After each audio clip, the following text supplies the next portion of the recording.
Please explain how this is Alice that we have come to know and love, but really in a whole different adventure, a whole different chapter in her life. At the beginning of the film, she's just been travelling for the last 2 years as the captain of her own ship, and then she comes back to England, and she always ends up kind of going to Wonderland in the midst of a crisis in the real world, and then through working that out is able to kind of work out her own problems in reality.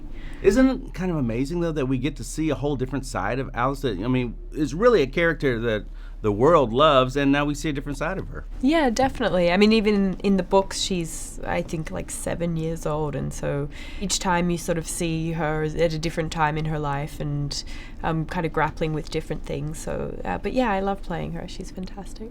Coming back from the original, were you anxious to get this? Did you ever think that this might not happen?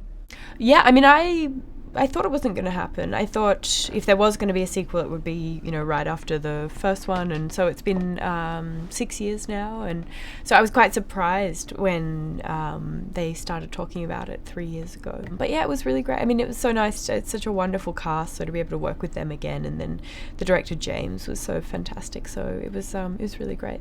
Take me to a day on the set. What is it like for you? Because it's so big and so epic, but I'm sure a lot of it is CG and green screen and some real tactical kind of stuff. What is a day on the set like for you?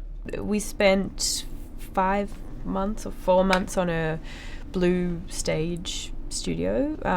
So yeah, I mean, I really have very little idea what's kind of going on, so it's always really exciting to see the film. Have you seen it yet? I have, yeah. I thought it was really great. Your thoughts as just an audience member watching? Yeah, I mean, I loved it. I just visually, I thought it was, you know, one of the most colourful films I've ever seen, and I loved like just being like, oh, that's where I was, or you know, that's, you know, what I was doing, you know. So it's sort of like things make sense, you know, 2 years later. You're learning along with the rest of us what it's like.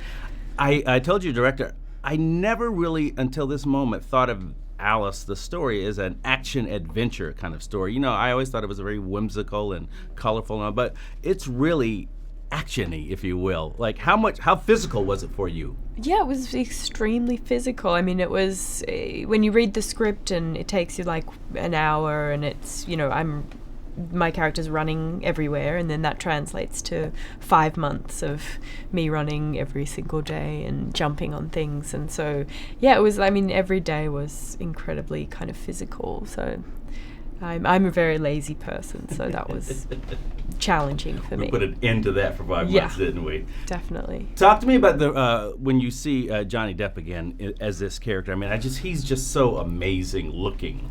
Yeah, he's fantastic. I mean, he's so great, and I feel like he's such a unique performer because all his characters are very different, but very distinctly his characters. And yeah, the Hatter is just fantastic. I mean, you never know what he's going to do, so it's always really exciting to act with him.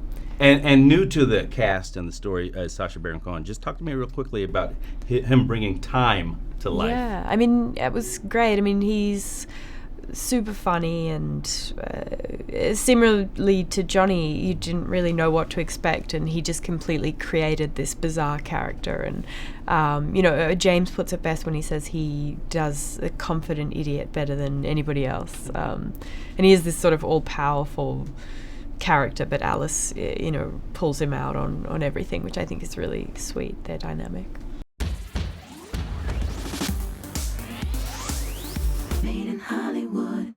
Thanks for watching this interview. As always, don't forget to subscribe and let us know what you think in the comment section below. For the next Made in Hollywood interview, click right here. Do it. Click it.